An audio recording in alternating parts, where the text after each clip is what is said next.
about 60% of your sale, when customers look at it, no matter how good the headline is, or no matter how good the sales copy is, if it has a crap image, then it ain't going to sell, right? So you've got to make sure the image is on point and it does stand out.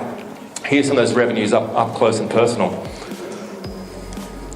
All right, so here's what you're looking at, and these are a couple of things you want to be writing down. First of all, the impulse buying range, $20 to $100.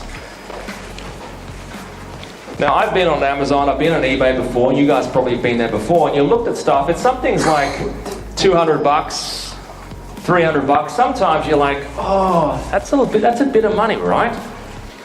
Maybe I should ask my partner, my husband, or my wife, right? Or maybe I compare. That's a big thing these days. Comparison. People are comparing, right? Have you guys gone to an eBay or an Amazon listing and you've seen some product and you're like, that's pretty expensive. Maybe I'll shop around. Who's done that before? Who's shopped around?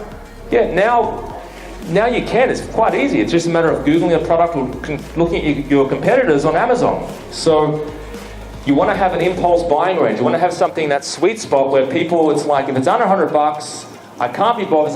It's not worth my time comparing. I'm just going to buy it off the rack, right? So, second, smart line.